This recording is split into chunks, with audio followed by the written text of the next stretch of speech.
Welcome everyone again to another fun Let's Talk live stream here of operating system design and thoughts for future modern systems of today and the future. Because after 20 years of Linux, previous videos somewhat getting depressed with the state of desktop Linux and considering working more on some new modern microkernel. And but yeah, previous videos.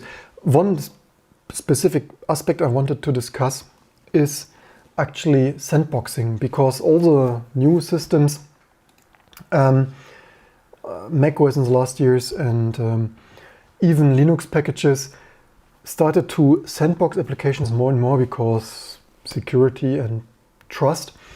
And the question is, how much should this be integrated into a modern system? So for history, so sandboxing, if that is something new or you ever wondered what exactly that is, normally for the better part of computer history we had just applications running, so you load some executable like that you have programmed in whatever, could be basic, but certainly C, C++, Go, even Rust, doesn't matter because everything is somewhere unsafe and insecure. So you just load this and you work with this like 1, 2, 3, like Harvard graphics or what was the other, all the fancy good old applications here in DOS and Windows times, CorelDRAW and Microsoft Office. And for what did we need sandboxing?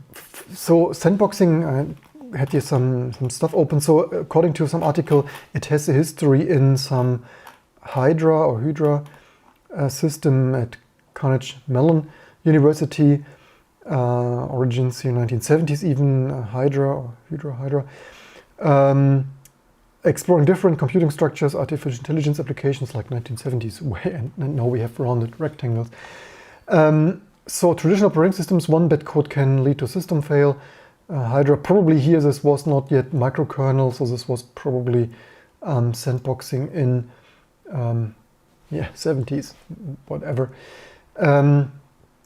Then it continued to BSD zones and trusted containers. And back in that day, so that were the 90s or 2000s. And so FreeBSD zones and trusted containers, jail feature of FreeBSD. And in Linux initially, before we had other fancy stuff, we have nowadays change root. So even already in the late 90s, early 2000s, you would already sandbox stuff with just running this change root. Like initially this was for services, right? For your web server like Apache, for your mail, because everything is written in C, off by one or more, and then all the untrusted data from the network. So initially this was only about, or mostly, untrusted data of people hacking, Kevin Mitnick style, university and other more commercial computer systems with, using the usual defects in code and written in C, with manual string parsing, all the fun stuff in web servers and email stuff, because pointer arithmetic and string toc and whatnot, and string char and string pointer arithmetic, and because now we know C. And anyway, so initially this was protecting server systems from untrusted user data, and that has changed significantly. Nowadays we have many more stuff. We had in the 2000s some Linux things that was what was it? Maybe we even use it still today. Someone wanted to sell users CPU cycles and a SecComp. So this was SecComp, initially invented not for fancy stuff like Chrome, but very early on, probably at one point it was on the verge of being deleted because nobody used that. Initially for selling, renting, leasing CPU cycles from you playing along at home, not a successful startup. But that is where that came from, and this with C groups and namespaces, still many other fine-grained features, and nowadays used for stuff like Chrome. And where are we using the sandboxes? And so the problem with sandboxes is that they are rather annoying to program and work with, because instead of just writing code of if then else, something, draw something on screen, you need a lot of message passing around there. Here of just some diagrams for Chrome Sandbox. Maybe actually could Chrome Sandbox images. Do we get there something usable on the first glance? Otherwise, yeah. So this is mostly what I meant to say. If we could have maybe we. So the problem is you have a lot of broke Chrome. Yeah, of course it broke that. And so the problem with sandboxing, if we could just put some sandbox and it would just work, that would not be too much of a deal. However, sandboxing is rather complex and cumbersome because you need to specifically program that of analyzing, of thinking about your architecture and what could get untrusted user data that hackers and crackers hijack your code because written in C or unsafe Rust code and stuff, and take over your precious computer. And so that is why I'm even talking about this, right? So we have mostly sandboxes because neither in the 70s nor in the 2020s we can write error-free code, even if you use Rust with certainly some unsafe and other stuff. And even in Rust you could, even if you write totally memory verified, formally verified code, it could still have implementation bugs like pre-auth stuff of accidentally allowing some functions to be triggered and used, pre-authorization, like some email server of logging in and without logging in and credentials, finding their logic bugs and using other stuff, and similar stuff all over. So the question is, well, probably we haven't solved writing bug-free code for as long as we have mechanical computers, for much longer than we have electron-based computers. So probably we still are here for requiring sandboxes for quite some time. The bigger problem is one sandbox in your browser is one thing for the rendering process of dealing with network data and rendering the stuff to the screen, which apparently also is a thing to still break from time to time. Our news channel here, recurring theme. But the much bigger thing, and where it gets really annoying for me, and where is the bigger question, is normal programs. Because in in current general purpose computing systems like macOS, all applications become sandbox, right? Because of course for decades Apple always promoted in their reality distortion field, use Mac because that is super top-notch secure. Of course it wasn't, just nobody was using it, and when more people used it, of course it became similar target of viruses and malware. And the question with then becomes, Apple said, okay, we don't trust any of these applications because coder write code and code is broken, especially in C and Objective-C, so we better put everything in a sandbox in the App Store. That is in the meantime a hard requirement, so all the apps need to be sandboxed. And that is more what I mean. So initially just your mail server, your web server, and by the way, one of the first applications of that was your secure shell daemon, OpenSSH. But now it's all applications, and that is a little bit getting annoying because that is rather, again, why is this annoying? It's rather cumbersome to program, as we see here. And the question is, if we write something from scratch first, not an afterthought, how much sandboxing do we and users want? Because the problem is on macOS, it becomes somewhat annoying for myself that, where do we even have this, that everything you do asks for permissions, right? Just don't have a very good screenshot here, but Mac users probably know if you install a Mac new and you do anything, you're constantly asked your application wants to do that. For example, even you are a creator, you edit a video, your iMovie asks for permission. iMovie wants to access your external storage, allow or deny, like your SD card, right? iMovie asks to access a network share, and there's also there it becomes really annoying, right? For me, in macOS, I find myself the whole day clicking on yes, freaking allow, yes, freaking allow. Even what is super crazy is you want to download this I find so crazy.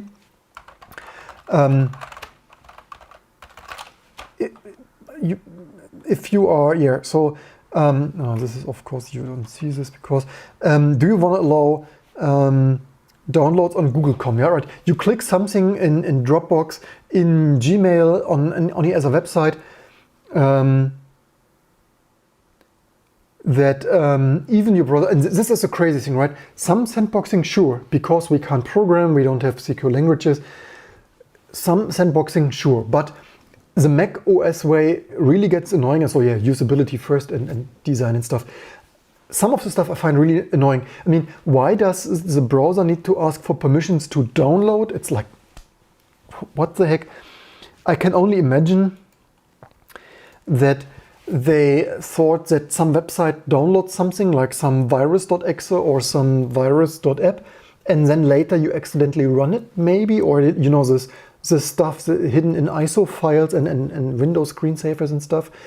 But so this is this case. Let me in the comments below. Do you have any clue why? Or probably I should Google and read Apple's human interface design guidelines. But this is super annoying. If you are on a terminal, even the freaking terminal asks for permission to access some stuff.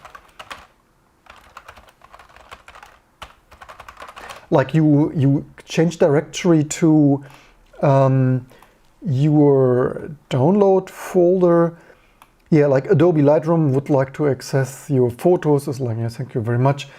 And somehow I have the feeling this is really overdoing this. Like macOS is really overdoing this in a really bad way. Sure, security first, and stuff should be secure. Also, yeah, how did we get here? Because we can't program, and all the programs are full with bugs, right? But that the terminal, of course, as usual, you want to freaking Google find that, and when you don't, or desktop. So basically, you don't even get this for download, right? You use the terminal in latest macOS versions, and you CD to your desktop, and you get a pop-up. Terminal would like to access your desktop. It's like, oh yes, I wrote change directory. You change directory to volume, whatever your server. It's like you get a pop-up. Terminal would like to access a network share. It's like, oh my God, say you CD to downloads. You want to access your downloads, or you find something.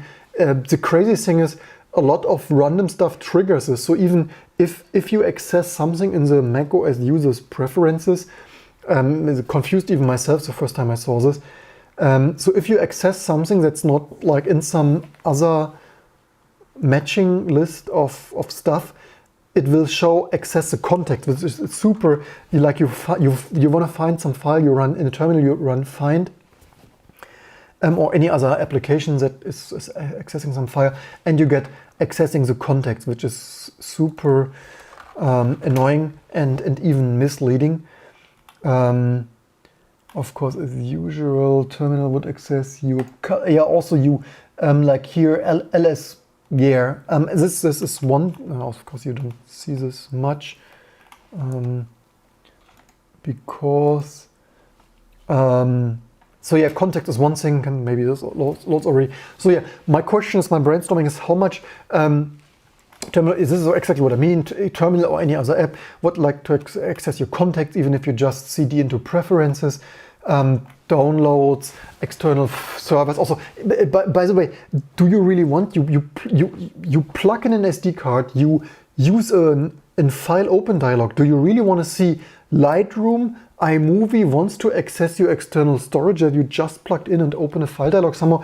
This is where, in my opinion, macOS not only #peak bugs, but also usability is since 10.9, in my opinion, usability and design on an upwards spiral there on the Apple macOS side. And trust me, I use it daily, which increasingly I get back to T2 Linux because the year of the Linux stuff. Anyway, so what is the right balance? I have the feeling macOS did not find the right balance, and it's super annoying to the point where I don't even enjoy using this, additionally to the #peak bugs. But Yeah, so in our OS, if we use Linux or our microkernel that we want to write from scratch, I certainly don't find it the most amazing if you terminal changed. Of course, after using it some weeks, you confirmed everything, like you were a terminal user. So after clicking like 10, 20 times over the first week or two, sure, you gave terminal the permissions to access downloads, desktop, your preferences, your external media and some external servers and who God knows what else. But some of the stuff is also like, nah, I don't know. Especially file dialog stuff. The problem is, of course, with opening files. Each application, right? You open the first time. I mean, often, sure, after using it 6 months, you probably gave all permissions away anyway. But I anyway find it annoying each time I'm on a new Mac or testing a new OS. Or anyway, the other thing is, of course, that in the meantime, the macOS sandboxes really a lot. So, and I have the feeling I need to analyze this further. I have the feeling on at least either on Big Sur on macOS 11, otherwise stupidly known as Big Sur. I really hate this codename. So, I think they create some virtual environment similar to some Python virtual env, because due to the sandbox, I had the impression, looking closer the other day, it's creating some kind of Symlink library collection, virtual folder kind of stuff. And so the consequence is that with applications, you cannot even access, especially as annoying for developers, that your system view is not your system view. Your root is some virtual sandbox container thing, and for everything else you get permissions dialogues. So this kind of stuff, super annoying. I would be interesting to read also, as usual, even if you stumble over this video in a week or months or years to come. Looking forward to your input. And by the way, the funny thing is, the Mac people before macOS got this sandbox and permission dialogues, the Mac people were making fun out of Windows users, right? On Windows, you had this Windows installer. This was, what is it? Access dialogues is what is it now? Not so much. Yeah, this MSI like this. Do you want to? So as usual in the Apple relative distortion field, as long as Windows is doing this, the Mac people laugh about this because viruses. And no, of course, no, wherever does it disappear to? I mean, this here of where is it now? Do you even see this? Of course, you don't see this the most. Nah. I mean, this of yes, no, agree, or all the other. So when only Windows had this against viruses and malware and stuff, then the Mac people were laughing, and now they have this tenfold of do you want to allow, do you want to allow, which got seriously out of hand. Anyway, the problem is, of course, nowadays people load so much shit that you can't even trust your apps, right? So they also, I mean, the crazy thing is that Apple has an app store for, user access control, thank you. The crazy thing is Apple is saying we have the App Store for review for the children and stuff, obviously, where they only mostly Sheriff of Nottingham kind of rake in their 30% Apple tax there of Tim Apple's bean counting. But either they review this for security or not, right? Because they review this allegedly, obviously only to make money, but then you anyway have the sandbox, right? So you have the worst of both worlds of Apple review and censorship and all the annoyances of rejected for, like, you post a Linux emulator for iOS and reject it because for the security of the children, and you still have sandboxes and can't access anything. Anyway, let's see what comments we have. As usual, as per the previous video of app package repositories and the ideal distribution format, I don't have a clear solution. Certainly, Security should be somewhat first, which is also why I wanted to do some microkernel with isolated drivers and stuff. But the Mac way somehow doesn't feel right. The Mac way feels extremely limited, and you get the reflex anyway. If you get the reflex because you constantly need to click on allow, then the user, especially the non-security centered users playing along at home, anyway click on allow because they want to use a freaking app, right? So it's like, yeah. Anyway, as usual, looking for input. Leave me in the comments below now or later. Let's see, we have already something here. I mentioned at the end of the other video we wanted to, welcome everyone. So we wanted to do, meanwhile, they send all your users' telemetry away with HTTP plaintext. Yeah, this is also a thing. Sandboxing, I said this a couple of times in my mobile systems. I would actually prefer that each user can review the connections themselves. Can with the focus check. I said this like pulling this down and see connection list, which no system probably, not sure, maybe one system, but yeah, just as you said, I said this many times, Apple reviews this, of course, only for the money. Security is like, of course, they find nothing. That's not a code review. They only get the binary. They only click around a little bit. And a malicious app of sending all your telemetry away via HTTP plaintext. Either Apple doesn't notice it anyway, or also now you need this nutritious labels since soon for privacy stuff. But yeah, totally right. And that's how it's been done. And just enable it after a special date. Let Apple review it and then enable it after December the 1st or something. Yeah, that is crazy stuff. And in general, this is only, it's still, I said this in the previous video, but this is only general purpose computers. I anyway, maybe I actually should sit more with some gin at home and brainstorm at night in the rainy and snowy weekends and stuff. Like really let my imaginations flow and brainstorm of like what would be the real future and breakthrough and real innovation, because I have everything, nearly everything I've seen at Apple is not very innovative. As I said, for me, macOS, the peak usability was 10.9, I think. Since then it went downhill. And aside from this, what is Apple doing? Only removing contrast. The stuff is still the same, sandboxing it a little bit more. But otherwise, the UI is the same, menus, and now they just look shitty because they probably hired all the GNOME interface design people. In my opinion, the previous was already, the flat stuff was so la la. You could certainly live with it. I also think the flat stuff could have been done nicer. In my opinion, this Big Sur stuff is not as nice. Can we also, okay, this is not, yeah, so this is a new flat, which is it even the flat? Somehow I lost the overview. Somehow it doesn't look that flat, but after seeing it each day, you already fail to recognize it. So, I mean, yeah, this battery icon, right? I mean, clearly some GNOME also interface designer, but otherwise super flat. I mean, in the meantime, you could have accelerated this with some T-Zang ET4000 previous video in the 90s, flat, full solid white and gray UIs.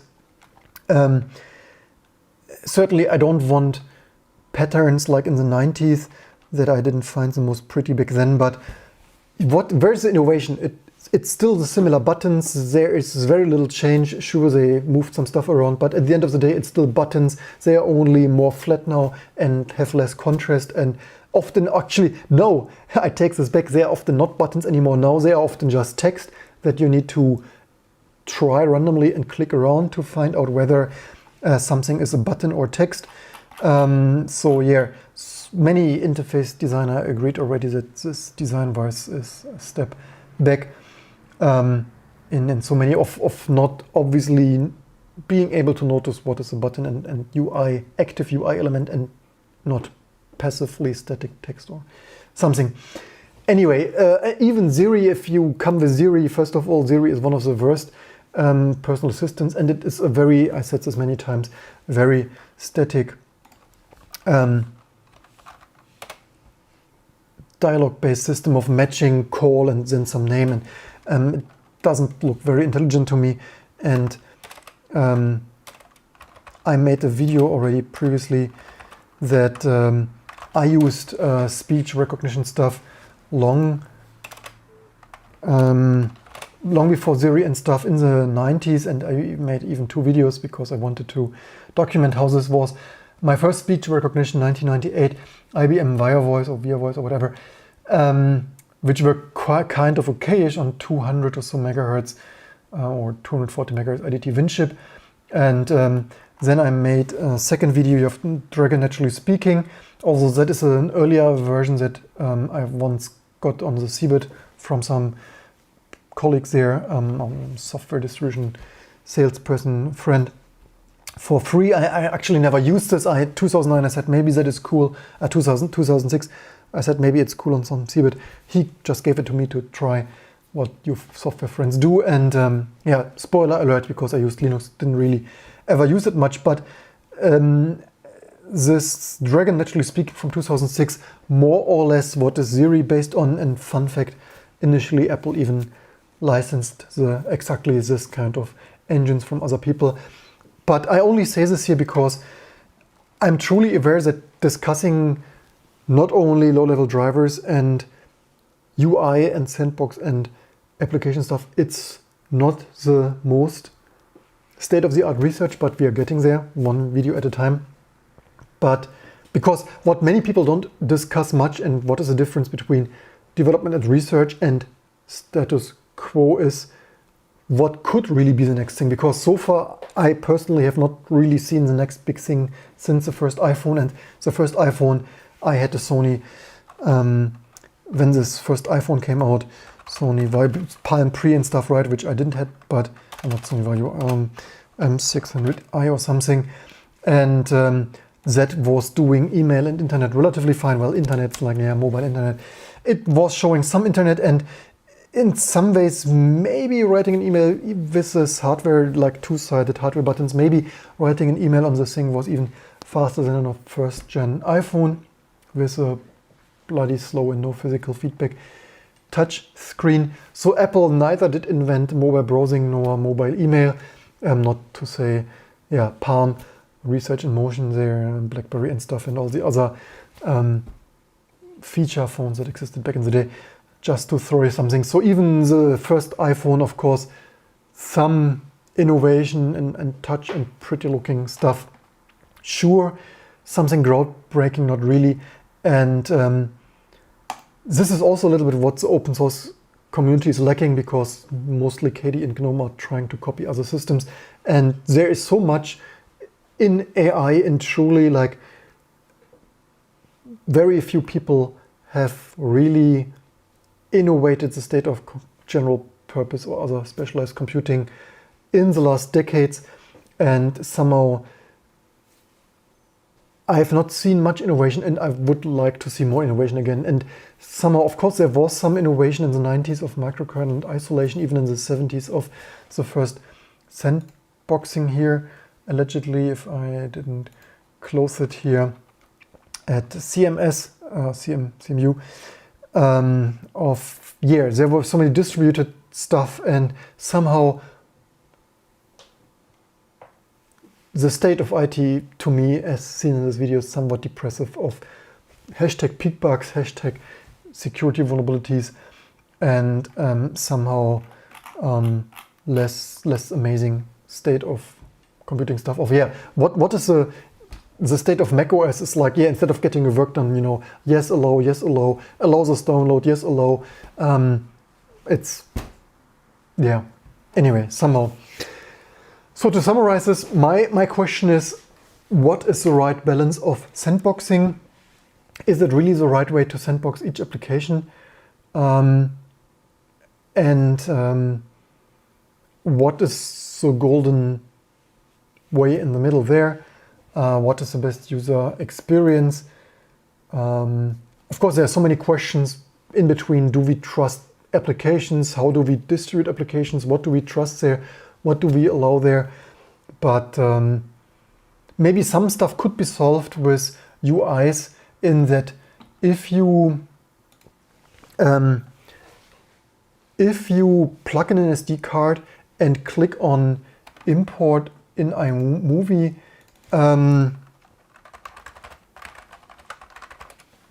let's see, do we find this here of, no, maybe not.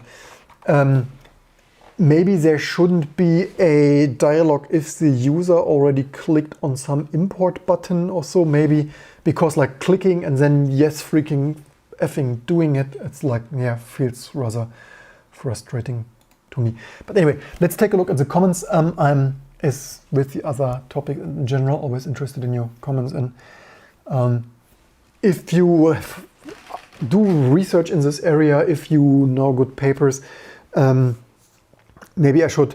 The question is, of course, as I said in the previous videos, if you do some microkernel for embedded, of course, you don't have to deal with this because you don't have application interaction. But as soon as you get into the general purpose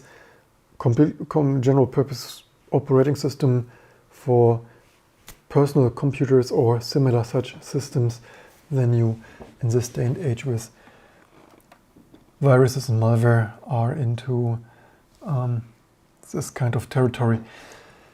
Yep, so DOCSIS, previous video, DOCSIS 3.1, not amazing, not much of a benefit here with just 2.2, also mbits, 2.2 mbits, 3100 frames, not brought to you by Vodafone.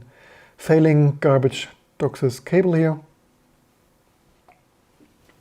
because Germany is a developing country, as seen by the state of this internet.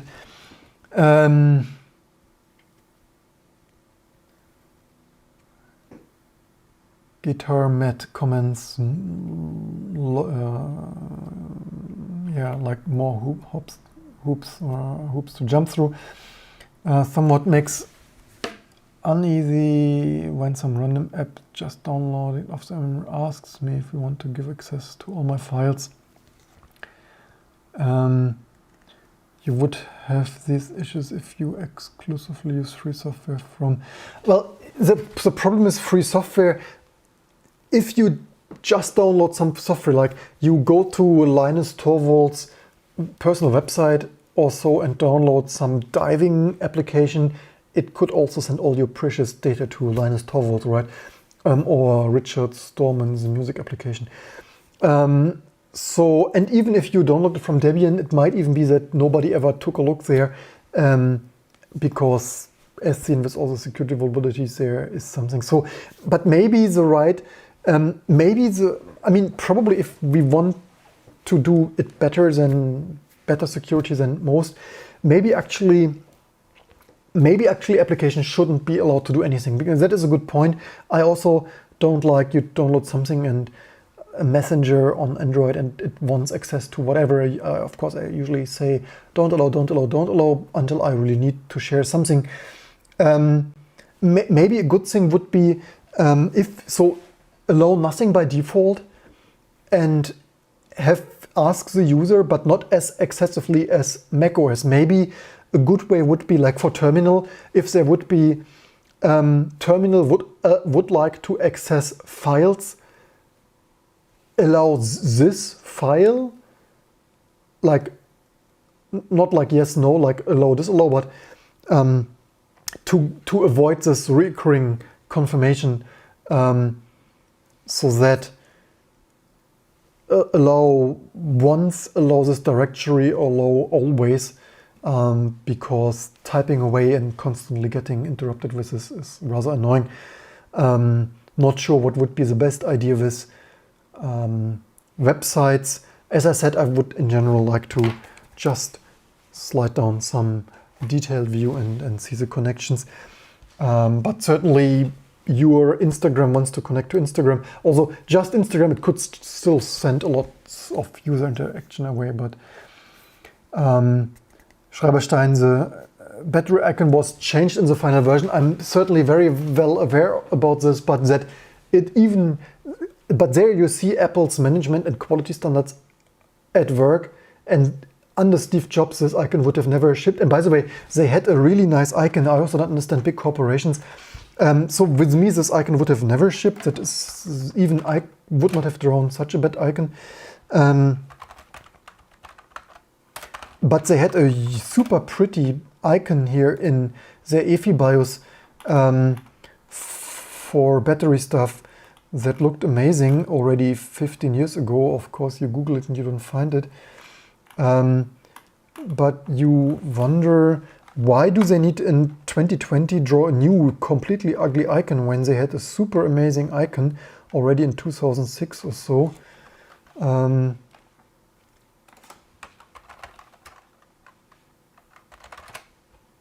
Icon, no, not this. This is a new, yeah, they even had this. This is a new one that is also somewhat flat and ugly. The old one was actually pretty good, but as usual with Mac stuff, you don't find it on a quick glance or whatever.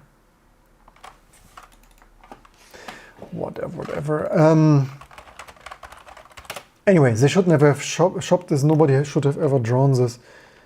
Yeah, whatever. You get the idea. Also, Google was once upon a time. Eloy says he likes the design of OpenBSD Pledge.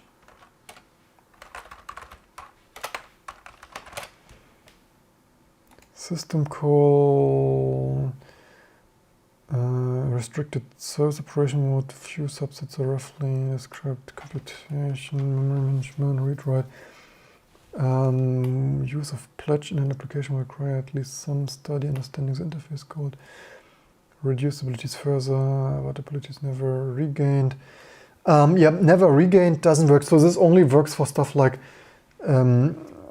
OpenSSH or something. Abilities can never be regained, doesn't work if you want the user to open a file, right? So, but thanks for reminding me about that. So let's see, one more look on the comments, which I asked for, and if you watch this later, please comment below. Maybe I should actually draw some mock-ups. I will probably start to publish some stuff in thoughts and diagrams here on the kernel.com site that I own since some years for our new kernel system.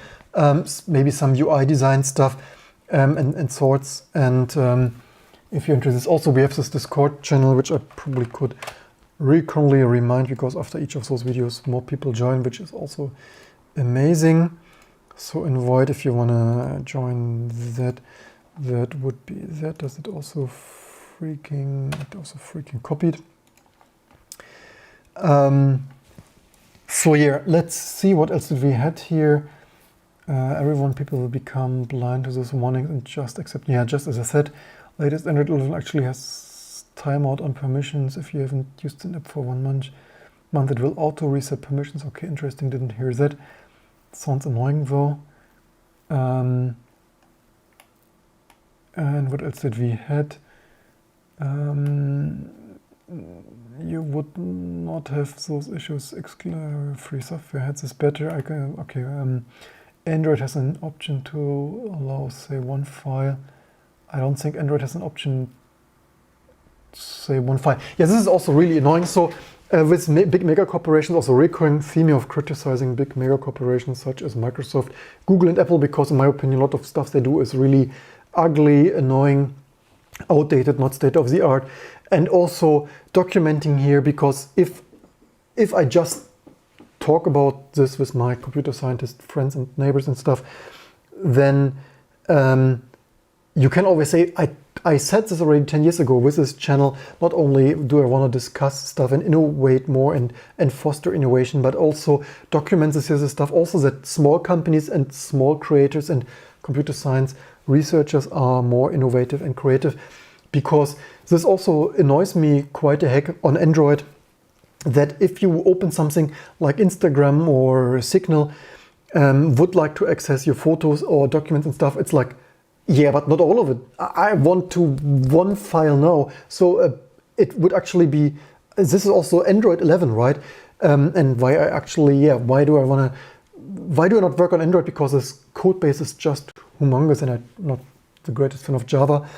And in general, graphic API, so why do I not just, well, I have my Linux distribution here, obviously, but why I don't want to just take Android, because the system is just not only using Linux, but otherwise just too cumbersome and too humongous of a million lines of code. It's like, yeah, I would rather try to do some more minimal subset. And also, in my opinion, it is not very productive and fast to do research with such code bases, because just trying to change this, you change this, you break everything. So just having some small proof of working prototypes usually just works much better for me, especially for this low level design work. So in my opinion, for mobile and maybe even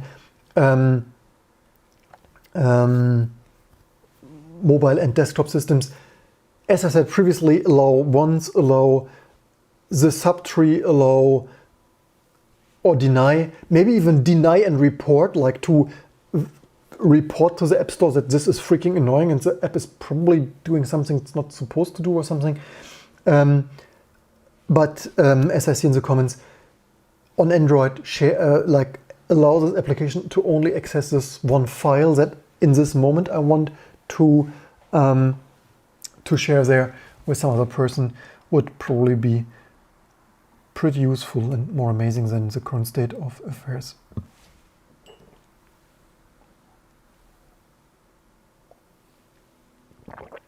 Guitarmat says security wasn't a focus in early Unix at all. Yeah, many people don't know that Unix was a single. There was also Multics, or Multics, how is this even pronounced? Multics, probably Multics, huh? Actually, this logo is pretty interesting, nice. So this Multics was a multiplex information computer service, was it MIT 1967? What do they have here? Initial release 1969, 51 years ago, in PLI assembly language on, what was it, PEP, what was it running on? Whatever the system was on. Anyway, so Unix actually was influence here of design and features of Multics greatly influenced Unix, which was originally written by two Multics programmers, Ken Thompson and Danny Ritchie. Superficial influence. Something, the name Unix.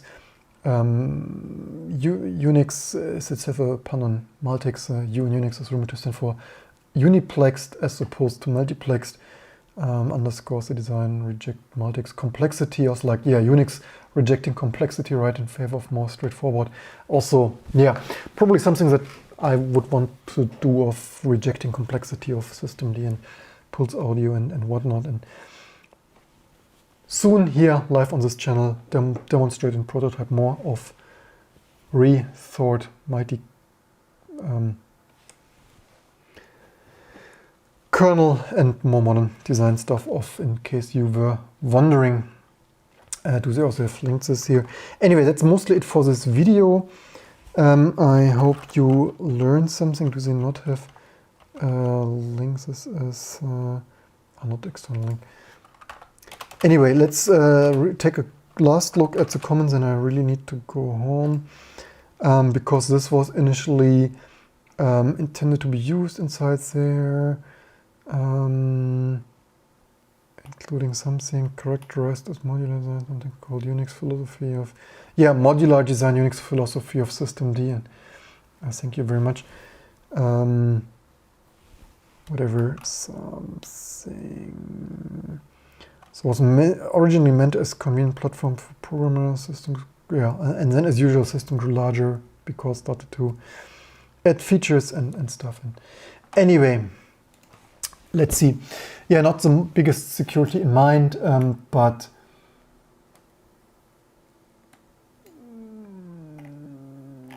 what do we have? Maybe change it to low for more buffer and less dropout. But value stream is set for low latency, which isn't. I tried this and didn't help. Do we not have? I didn't choose ultra low latency though, but I think normal latency usually didn't help much and delayed the comments for a significant amount of time. That was even less nice to work with comments in. I could try this though, but I think somehow this is already, the frames already lost more than change of latency can help there, but I can try this in the next live stream.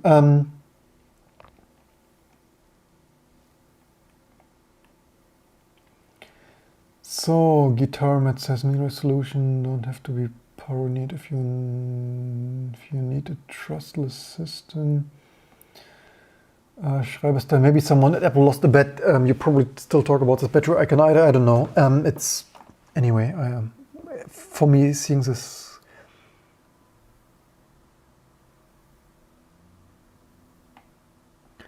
Schreiberstein asks, please explain why UEFI is so slow compared to other firmware solutions. Even the shell is slow. Well, I don't think it's really slow. Maybe the shell is also not that slow.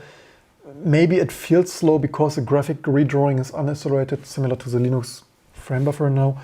So maybe it just feels slow because it busy waits, spending so much time repainting that. Otherwise, well, modern UEFI BIOS, the Intel and AMD post, like power on self-test stuff, is rather slow these days with all the huge firmware stuff in there. So it's not like EFI as it is relatively okay.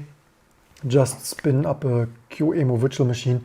It's more like all the surrounding platform stuff is much more collaborated with general platform, and like even depending what you have, even the DDR4 memory link training may take some time and stuff. So now the stuff is so high frequency and high performance at the edge of what's possible that the stuff just needs some 5 seconds or 10. The more you overclock your memory and stuff, the longer it can take, or even fail if it can't train the memory to the electrical characteristics, to interference and crosstalk and stuff.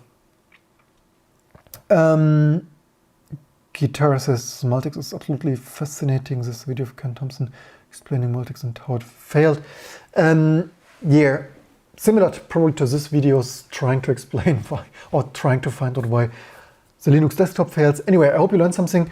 As usual, when we discuss comments, it gets rather a longer affair here. I hope you learned something with all the details we talked about. And as usual, leave me even weeks and months in the future comments here, because I'm interested in what you think about this, what you experience using the systems, and what solutions you come up with, so that we could maybe use some of those ideas in prototyping this kernel.